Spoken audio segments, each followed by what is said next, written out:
The history of any town is made by the people that lived there, what they did, what happened to them, and how they shaped their present and our future.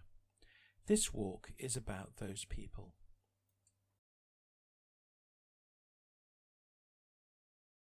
Our route starts at the churchyard, where many have their final resting place. Then we progress to Church Plain and find out about some that lived in the lee of St. Nicholas. Moving to the market, we look at the home of one they called the Beast, although he saw himself as a man of conscience. We then walk down the west side to the marketplace, stopping at the site of a former butcher's shop, where a young girl brought joy to thousands of audiences around the world. Crossing the marketplace, we visit the site of another shop, this time the premises of a leading suffragette in the town. Now we turn south and down King Street.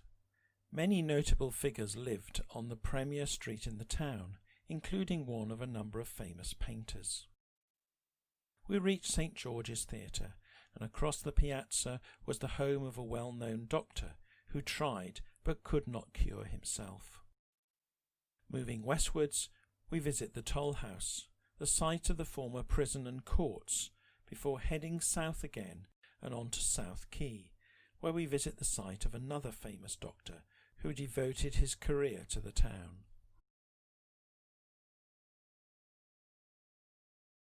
At the far side of the churchyard is a memorial on the wall.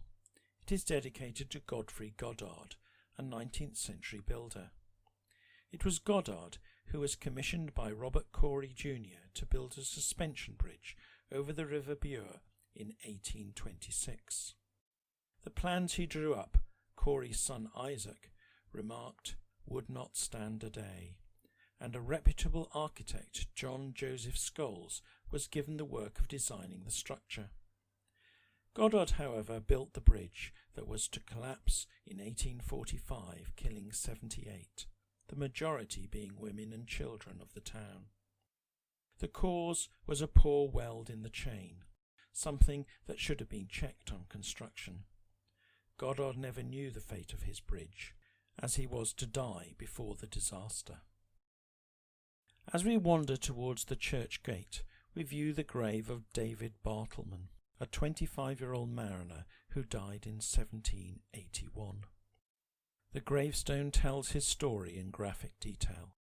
Master of the brig Alexandra and Margaret of North Shields, who on the 31st of January on the Norfolk coast, with only 3 3-pounders and 10 men and boys, nobly defended himself against a cutter carrying 18 4-pounders and upward of 100 men, commanded by the notorious English pirate Fall, and fairly beat him off.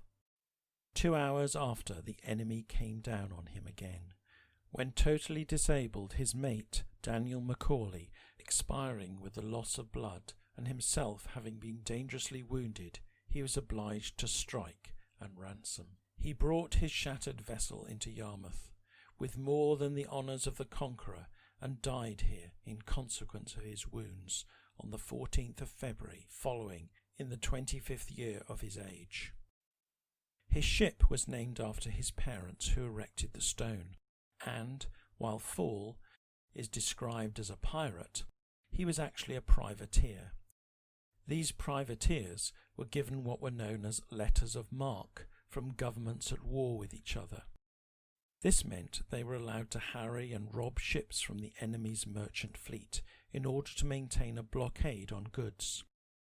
Fall had letters of marque from Holland, France and America at this time, all at war with Britain.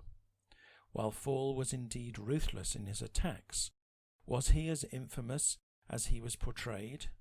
One incident a few months later suggests otherwise, when he rescued with difficulty his British prisoners on board the Liberty, as it was wrecked inside Flushing Harbour. As we leave the churchyard, we see the blue plaque to Thomas Vaughan, the Yarmouth body snatcher, and by a twist of fate we can look west to the old vicarage, the home of Ashley Cooper while a boy. Cooper was to be the one who received those bodies from Vaughan. At the end of September 1827, calling himself Thomas Smith, he rented a house in Row 3, Bolter's Row. He employed William Barber to be his servant, and then his son Robert when William injured his knee. They packed the bodies into crates, marked them fragile with care, and shipped them off to London by cart. Vaughan, in removing the bodies, was careful to leave any clothing the body was wrapped in. Whereas the body itself was not regarded as the property of anyone, hence grave robbing being a minor misdemeanour, the theft of property such as a shroud or dress in which the body was wrapped would have constituted a serious crime, with the defendant liable to transportation. As a result, Vaughan was only sentenced to 6 months. Cooper's account books show a payment on the 29th of January of £14 7s for half the expenses of bailing Vaughan from Yarmouth. He also paid Vaughan 10 shillings a week while in prison in Norwich, and on the 6th of May 6 shillings to Vaughan's wife. Moving south to the marketplace, we pass the Fisherman's Hospital and stop at number 68, the former home of Miles Corbett. Corbett was elected the Recorder of Great Yarmouth in 1625, on the condition that he lived in the borough. He became the town clerk from 1631 and the Member of Parliament for Yarmouth from 1640 to 1653. During the English Civil War, Great Yarmouth supported the parliamentary cause. Corbett was one of the judges at the trial of King Charles I in 1649.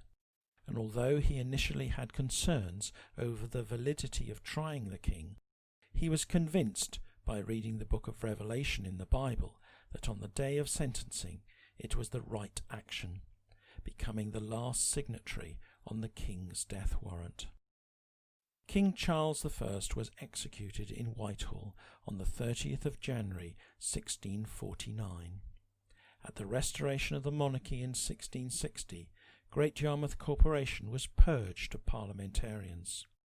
Corbett escaped to the Netherlands with his companions, Barkstead and Oakley, fellow regicides. However, they were betrayed by Sir George Dowling, the ambassador who had formerly been a parliamentarian. They were captured at Delft, brought to England, tried and condemned to death. They were hung, drawn and quartered at Tyburn on the 19th of April, 1662. At 56 Marketplace, Amy Ruth Bunn, the daughter of Henry Bunn, who ran a butcher shop on this side of the market, was born. She was to become one of the best-known sopranos in the first half of the 20th century, under the stage name of Ruth Vincent. In 1903, Frank Hill, the son of a music teacher in the town, heard a voice singing in one of the houses he was passing. On impulse he knocked on the door and offered Ruth 3 years' free tuition. He arranged for her to go to London, and she immediately obtained a position of understudy at the Savoy Theatre, and soon after obtained the principal soprano position with the D'Oyly Carte Opera Company, making her debut in 1894. By 1900 she was appearing on the New York stage. Crossing the marketplace near the entrance to Market Row stood the Leach hardware store. Ethel Leach grew up in Great Yarmouth, where she married an ironmonger, John Leach, the couple sharing a commitment to radical politics.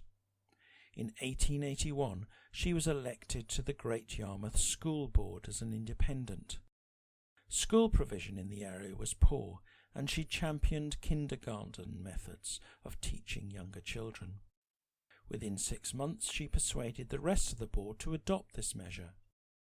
She began teaching cookery in schools. She also campaigned against after-hours teaching, which she believed put unnecessary pressure on pupils. Concerned by malnourishment amongst pupils, she introduced penny dinners, later complementing these with penny lunches. She long tried to persuade the board to remit the fees of poor pupils, and finally succeeded in 1886. In 1889, she convinced the board to set up a pupil-teacher training scheme to improve the quality of teaching in schools, and the following year she got the school leaving age raised. A leading campaigner for women's suffrage from the early 1880s, in 1895 she was elected as vice chair of the school board and won election to the Board of Guardians. There she campaigned for reforms to nursing and childcare in the town. She became a Great Yarmouth councillor after the First World War. She went on to become Great Yarmouth's first female JP in 1920, First Lady Mayor in 1924, and first female alderman in 1929. She was still serving on the council in 1932 when she opened the Alderman Leach Secondary Modern School, which is now the East Norfolk Sixth Form College.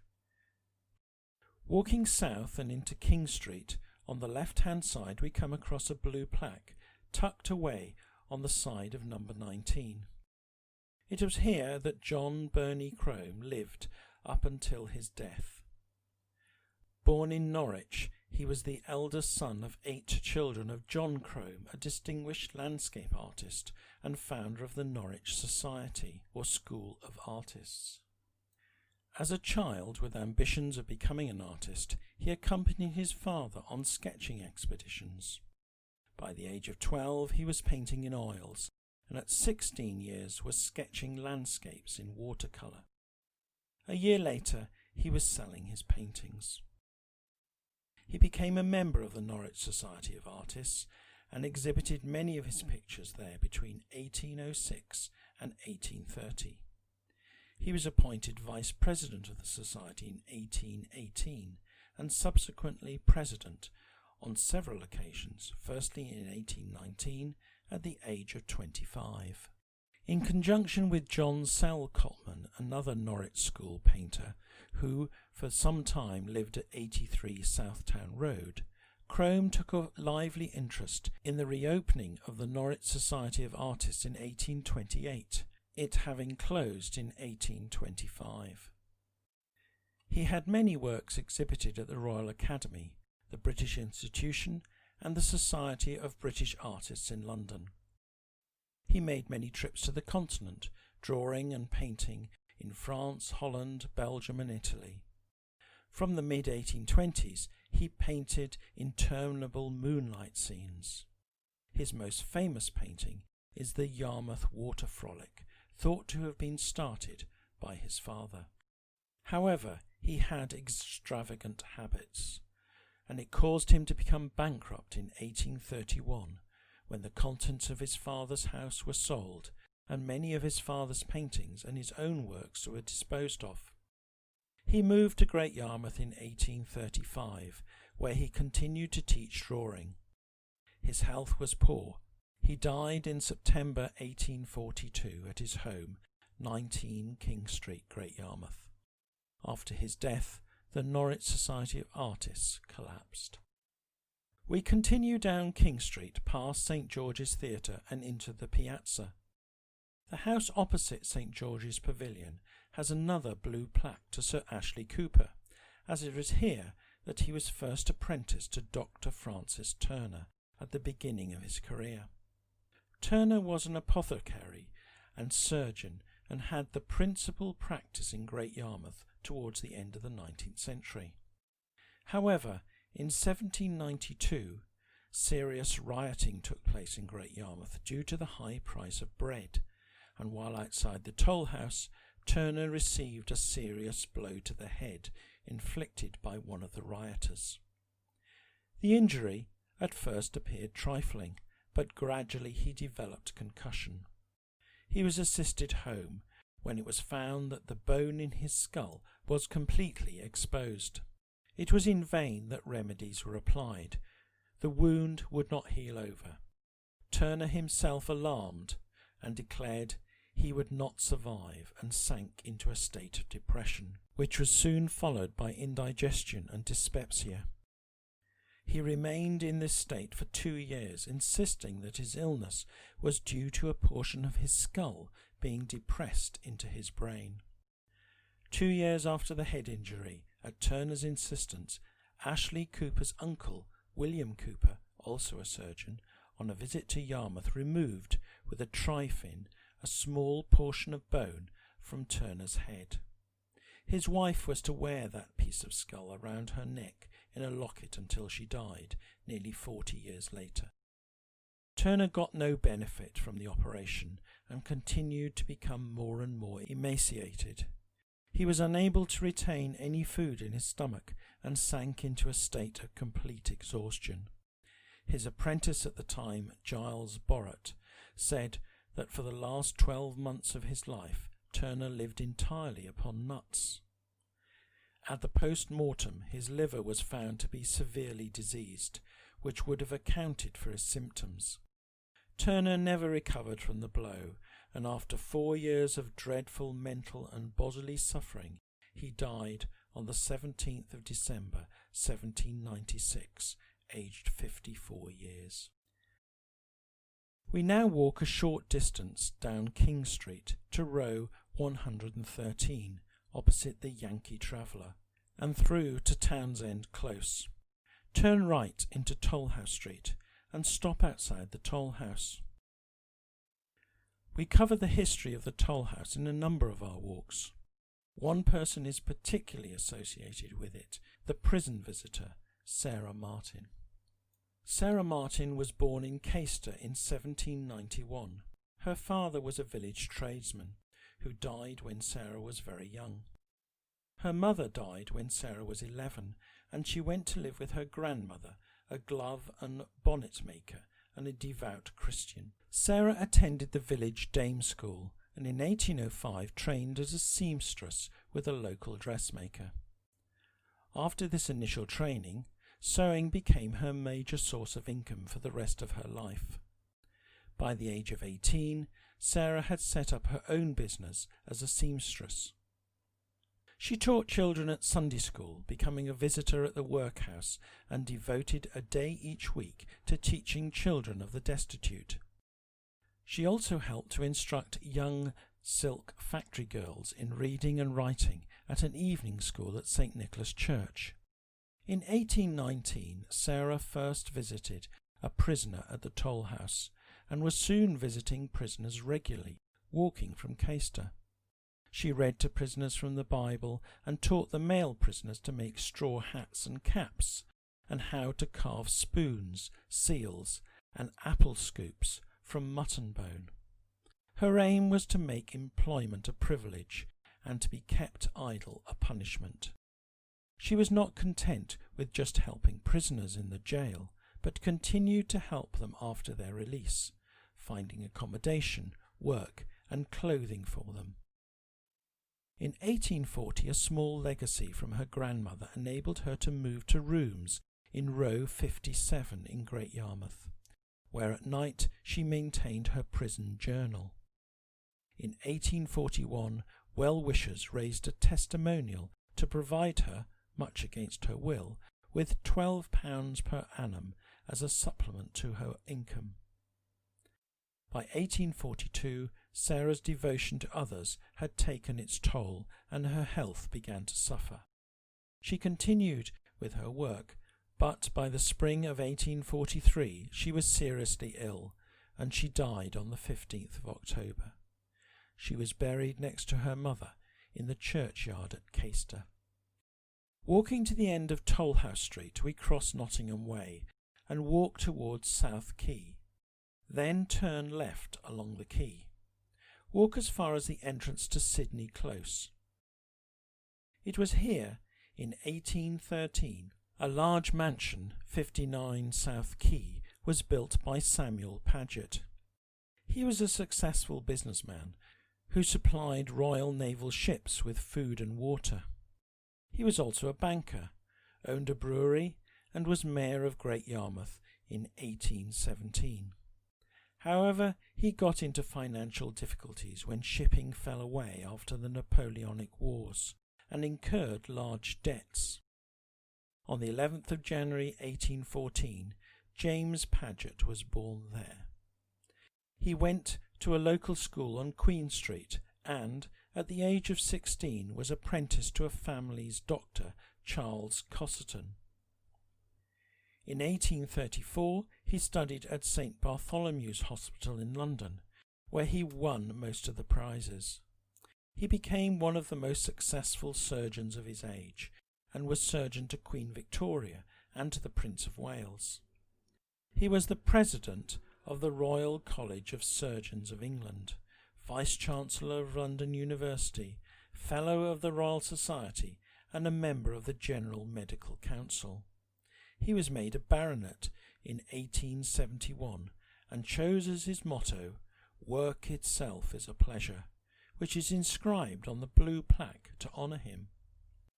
Together with his brother George, James discharged all his father's debts.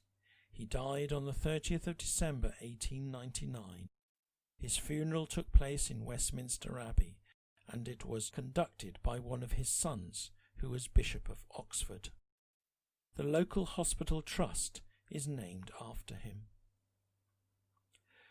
We hope you have enjoyed this virtual walk and look forward to seeing you in person on one of our walks in the near future.